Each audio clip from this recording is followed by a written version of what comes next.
If you grew up sheltered like me, then you need to hear this. Here are 3 things I wish I knew sooner as a girl who grew up sheltered. Friends are not forever, and it took me. I'm about to be 25. It took me till 25 to not be as upset or take as personal when I'm not friends with someone anymore. And to be honest, I'm speaking on old ass friendships. Like, I have to learn that not every friend is a every single day friend, or some friends are for a season. I think that's why, like, a lot of people say your college friends mainly be your real life friends, because that's the closest to real life. Um, and just because you're not friends with someone doesn't mean y'all have to be beefed up or have a problem. Just know that you're not gonna probably be friends with the people you've been friends with as a youngin. That doesn't mean y'all have to have a problem, beef, or it's an issue. Maybe controversial, but I do believe anybody has the capability to change.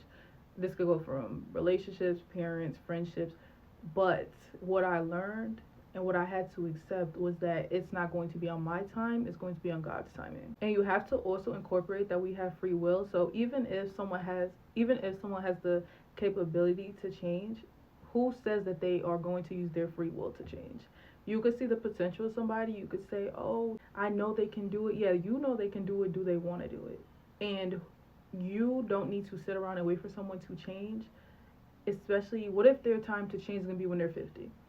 You have a whole life to live that does not require waiting around for someone to go on their life journey or reach a stage in their life where you finally feel like, um, this person is everything I wanted them to be finally. No, you can live your life and say, if it was meant to be, or if God wants that for you, you can meet up with that person. Like I just said, relationships, parents, family, when that time comes. Don't sit around waiting for somebody to change. But I do feel like everybody is capable of changing. I don't think when people are like, "Oh, they could never change." No, they can. They're just choosing not to. Something that I'm learning is releasing shame, and a lot of the time the shame you feel is based on how someone else made you feel about something that you don't even have to feel shame about. I remember listening to the sermon. I'm so mad I can't find the exact note, but it's talking about how releasing shame releases you from the shackles, because when you feel shame, you're kind of like shy, or you keep yourself away, or you feel embarrassed because of whatever you feel shame around.